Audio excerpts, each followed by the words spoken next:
पूरी डिबेट तुम ही करोगे क्या? तो मिश्रा जी जवाब आया, पता नहीं आप मुतमईन हुए या संतुष्ट हुए या नहीं। आप कहां से आए सर? आप दिल्ली नागलोई। दिल्ली नागलोई से। मैं आपका बहुत बहुत स्वागत करता हूं, आप हमारी डिबेट में शरीक हो रहे हैं। क्या नाम है साहब? मतीन। मतीन भाई। मतीन भाई सब खैरियत तो है घर में? कोई दिक्कत तो नहीं? दिक्कत है जी, मैं आता हूं, बात करूंगा मतीन भाई। बिल्कुल आराम से बैठिए, मैं आपको मैंने देख लिया था पहले ही आपको। मैं बिल्कुल आपके पास आऊंगा और निश्चित तौर से मैं आपसे बात करूंगा। आप बिल्कुल परेशान मत होइए, मैं आपसे बात करूंगा जी। इधर हाँ जी, हाँ जी, हाँ जी। सोहनपाल जी कुछ कहना? सोहनपाल जी कहना चाह, आपका नाम? अनिल राजपूत। अनिल राजपूत। अनिल राजपूत। अनिल राजपूत, जो अपना सवाल खुद नहीं पूछ पाता, दूसरे की सिफारिश करता हुआ हमारे शो से बिल्कुल नहीं आता है। गजब आदमी है। एक आदमी यहाँ चल रहा, चार चार आदमी को लेकर चल रहा है। रुके यहाँ पे। अब खुद राजपूत जी पूछ नहीं पा रहे हैं, चार आदमी को लेके आए हैं साथ में। जी जनाबे अली, कांग्रेस का स्वागत करता हूँ। सोचता हूँ अगली बार से वक्त पे आ जाएंगे। कहीं फंस गए क्या? क्या हुआ? बस थोड़ा सा लेट हो गया। तो तब तक आप पानी पीजिए, समाजवादी पार्टी विल रिस्पॉन्ड। देखिए, आज एक आपने बयान सुना होगा मोहन भागवत जी का। हाँ जी। मोहन भागवत जी ने कहा कि 1 साल से मणिपुर शांति का इंतजार कर रहा है। कौन इसकी जिम्मेदारी लेगा? सीधा सीधा केंद्र सरकार पर हमला बोल दिया। अब तो इनको शर्म आनी चाहिए कि जहां वहां के मुख्यमंत्री पर हमला हो जाता है, जहां केंद्रीय मंत्रियों का घर जला दिया जाता है, राज्य सरकार के मंत्रियों का घर जला दिया जाता है, जब महिलाओं के साथ ये जघन्य अपराध होता है, वहां ये सरकार कुछ नहीं कर पाती है, हाथ पे हाथ धरे रह जाती है। बात करते मैं दे दूंगा, मैं आपको भी रिजवान भाई दे दूंगा, रिजवान भाई आपको दे दूंगा जी। तब BJP will want to respond जी। देखिए, मैं कहना चाहता हूँ, पानी ला के दे दीजिए। हाँ जी। ये पता ना कहाँ से अपना जो है बयान लेकर आते हैं, मुझे नहीं पता। दूसरी चीज सुनिए, दूसरी चीज, ये महिलाओं पे बात करने के लायक है। जिस समय जो है उत्तर प्रदेश में इनकी सरकार थी, एनसीआरबी के रिपोर्ट में नंबर 1 पे रहते थे, अपराध के मामले में नंबर 1 रहते थे। और कांग्रेस वाले राजस्थान में जब इनकी सरकार थी, 600 से अधिक महिलाओं के साथ जो है रेप हुआ है। मैं कहना चाहता हूँ दूसरी चीज मैं कहना चाहता हूँ, 400 से अधिक दंगे 2012 से 2017 के बीच में हुए हैं। जब से योगी जी की सरकार है, उत्तर प्रदेश में एक भी दंगा नहीं हुआ। ठीक, मैं आपकी बात, मैंने सुन ली बात आपकी, मैंने आपकी बात, सवाल सुना था, सीधा था, इन्होंने रिस्पॉन्ड किया, वो भी सुना। हाँ मैं ठीक है, जनता सब देखती है मेरे भाई, आप आराम से बैठिए। रिजवान भाई वांट टू आंसर जी। देखिए, है क्या ना कि यही भारतीय जनता पार्टी और एनडीए के लोकतांत्रिक प्रक्रिया की खूबसूरती है कि जब सीधे सीधे आंख में डाल करके, आंख मिला करके सवाल पूछा जाता है। मोहन भागवत जी ने सवाल पूछा, सरकार उस ओर कार्रवाई कर रही है। कांग्रेसियों की हिम्मत है कि श्रीमती गांधी के ऊपर में कोई सवाल पूछ के दिखा दे। हाँ, ये चमचागिरी हमारे यहाँ नहीं होती है। जो रॉन्ग या राइट, 4 आदमी का टोला जो कहला हुए होला। रुकिए, पहले हालचाल पूछने दीजिए, हालचाल पूछिए। ये क्या हुआ? सर वैसे थोड़ा कुछ कल परसों तबीयत खराब हो गई थी, तो ड्रिप लगाते हैं तो उससे। अच्छा, मैं आपके स्वास्थ्य की कामना करता हूं। अब Congress want to respond. Rizwan, हम पार्टी से हैं और इनके तो केंद्रीय मांझी साहब बन गए, तो अब मैं आपसे, इन्होंने कुछ आपसे बात कही, नाउ यू रिस्पॉन्ड जी। देखिए, सबसे पहले तो आपको नमस्कार और सभी जितने भी यहाँ पर। बहुत बहुत शुक्रिया, थैंक यू सो मच।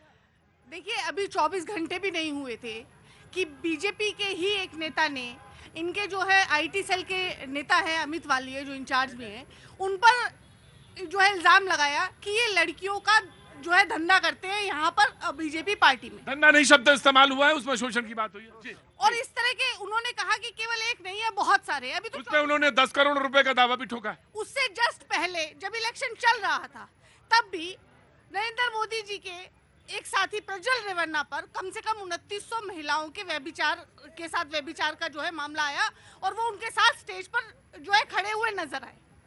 उसके बाद फौरन बाद जो है, अभी ये मामला चल रहा है, उसके बाद आतंकवाद की एक घटना आती है, जिस आतंकवाद की कमर तोड़ने की जो है मोदी सरकार बात करती थी, वही जो है 24 घंटे नहीं बीतते और आतंकवाद की घटना हो जाती है। उसके फौरन बाद जो ये गुड गवर्नेंस का नाम लेकर चलते हैं, तो नीट का जो है मामला आ जाता है कि नीट पर जो है इतनी धांधली हुई है कि बच्चे सब नाराज है और वो जो खड़े हुए। राइट, मैं आपसे एक बात सिर्फ पूछना चाहता हूं कांग्रेस की प्रवक्ता से कि प्रज्वल रेवन्ना क्या बाहर हैं? मैं ये जानना चाहता हूं। इस देश में जो लॉ है, लैंड ऑफ द लॉ, क्या वो लागू हो रहा है उन पे? अगर लागू नहीं हो रहा है तो यह गंभीर सवाल है, लेकिन अगर लागू हुआ है तो सख्त से सख्त कार्रवाई उन पर हो, और सिर्फ हो ना, होती हुई दिखे भी। ये दोनों बातें हैं। आप वांट टू रिस्पॉन्ड? जी जी।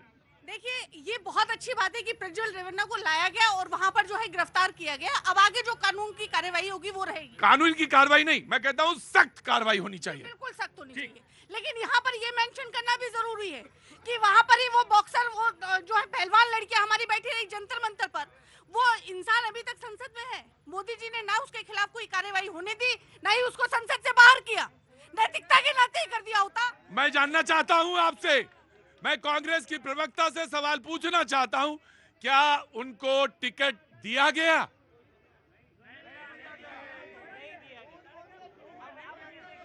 क्या टिकट दिया गया? दूसरा सवाल, क्या पिता के कृत्य अगर हैं तो वो तो कोर्ट का सब जुडिस है, पिता के कृत्य को बेटे के हिसाब से तय किया जा सकता है, और अगर ऐसा है तो फिर फाइल पलटी जा सकती है। कई जगहों पे फाइल पलटी जा सकती है। जी नाउ जी प्रतीक जी, हाँ, जो रेवन्ना की बात कर रही हैं उस पे जो है गिरफ्तारी की मांग, उसके मेरे ऊपर मुद्दे पे आइए, मेरे कार्रवाई की मुद्दे मांग पे जो है, आइए। कार्रवाई की मांग जो है हाँ। सबसे पहले भारतीय जनता पार्टी ने किया था। हाँ। दूसरी चीज मैं कहना चाहता हूं कि जब तक अगर किसी को ऊपर दोष साबित नहीं हो जाता तब तक वो दोषी नहीं है। और मैं एक दूसरे, सुन लीजिए ना, भ्रष्टाचार की बात कर रहे हैं ये लोग। झारखंड में इनके सांसद के यहाँ से 300 करोड़ रुपया पाया जा रहा है, इनके जो है मंत्री के यहाँ से 47 करोड़ रुपया पाया जा रहा है। दूसरी चीज, आम आदमी पार्टी के साथ इन्होंने गठबंधन किया है दिल्ली के अंदर, और वहां पे दिल्ली के अंदर जो गठबंधन किया है, इनके मुख्यमंत्री जेल में है, इनके उप मुख्यमंत्री जेल में है, इनके स्वास्थ्य मंत्री जेल में है। लेकिन एक मिनट, मैं बीजेपी के प्रवक्ता से पूछना चाहता हूं, जो सुप्रीम कोर्ट ने भी कहा आपसे कि चार्जेस जो हैं, सबूत जो हैं, आपने क्या रखे हैं आम आदमी पार्टी के, उसके ये जानना भी बहुत जरूरी है, और उस पे बिल्कुल ऑफ कोर्स वो जानना बहुत जरूरी है, उसको रखना बहुत जरूरी है। जी प्रतीक भाई, जहां से बात आपने छोड़ी थी वहीं से स्टार्ट करता हूं। अगर मैं आपके पैर छू लूं तो ताउम्र आपका सम्मान करता रहूंगा, ठीक है। लेकिन आप बताइए कि चंद्रबाबू नायडू जी ने माननीय प्रधानमंत्री जी के लिए बड़े अपशब्द कहे थे कि वो उग्रवादी हैं और आतंकवादी हैं, और आज उन्हीं की गोदी में बैठ करके सरकार का समर्थन कर रहे हैं। आप बताइए, जो ललन सिंह साहब हैं जिनको मंत्रालय दिया गया है, उन्होंने गृह मंत्री जी के लिए क्या शब्द कहे थे और गृह मंत्री जी ने उनके लिए क्या शब्द कहे थे। और पॉलिटिकल मुजरा देखने का आजकल मुझे बड़ा शौक हो गया है साहब, वही देखता हूं दिन रात बैठ करके। जितना अपमान माननीय नीतीश कुमार साहब का भारतीय जनता पार्टी के लोगों ने करा है, उससे ज्यादा आज तक कभी नहीं करा। मैं आपसे एक सवाल पूछना चाहता हूं, पॉलिटिकल मुजरा मुझे नहीं मालूम, लेकिन मुझे एक चीज जरूर मालूम है, क्योंकि मुजरा शब्द मैं इस्तेमाल नहीं करता, ना मैं करूंगा, मुझे मालूम है, मैं पेपर रोज पढ़ता हूं, खबरें देखता हूं, लेकिन मैं आपसे पूछना चाहता हूं कि जिसके विरुद्ध आप खड़े होते हैं, बंगाल में, जिसके विरुद्ध आप पंजाब में, जिसके विरुद्ध आप केरल में, उसके साथ आप गठजोड़ करके खड़े होते हैं, तो वो कौन सी चीज है, जरा मुझे बताइए।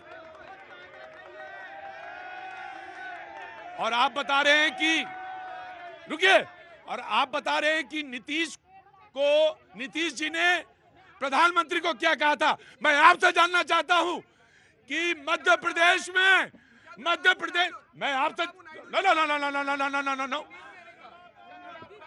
मैं आपसे जानना चाहता हूं कि मध्य प्रदेश में आपके नेता ने माननीय अखिलेश जी को क्या कहा था।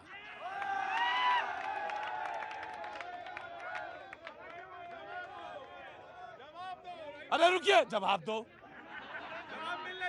राजनीति, मेरी बात सुनिए, वो सही सवाल पूछ रहे हैं, वो भी पूछ रहे हैं, राजनीति में कुछ सवालों के जवाब नहीं होते। आराम से, हाँ आ रही है। बेकार में आप उलझे पड़े थे कि नीतीश जी ने उनको क्या कहा, अखिलेश जी को कांग्रेस ने क्या कहा। यहाँ पे 1.5 लाख का बिजली का बिल आ गया।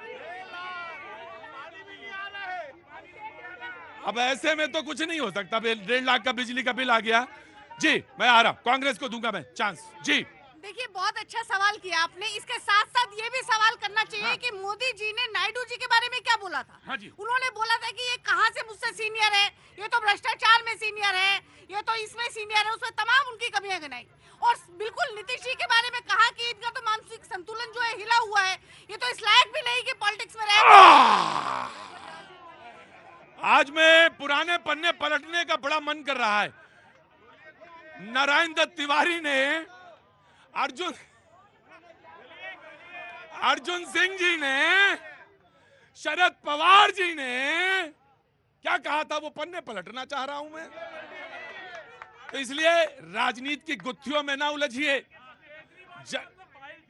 सुनिए, राजनीति की गुत्थियों में मत उलझिए।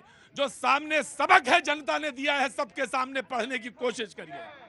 जो सामने इबारत लिखी है, जो इबारत सामने लिखी है, उसको पढ़ने की कोशिश करो।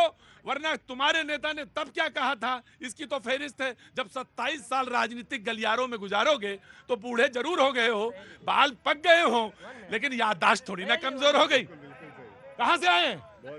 दिल्ली से। खटाखट और पगलाए हुए हैं। रुकिए प्रतीक भाई, हम अपने समाजवादी पार्टी के साथी को बताना चाहेंगे कि ये लोग कभी भी तथ्य की बात नहीं करते हैं। जब इनकी सरकार थी, अब कभी भी देखेंगे ये कभी विकास की बात नहीं करते होंगे। कभी भी इनके राज जितने दिन में इन्होंने शासन किया है, कभी भी ये अपने शासन में कभी भी विकास की बात नहीं की, कभी उत्थान की बात नहीं करते हैं। ये लोग हमेशा क्रिटिसाइज की बात करते हैं। कभी भी जब ये लोग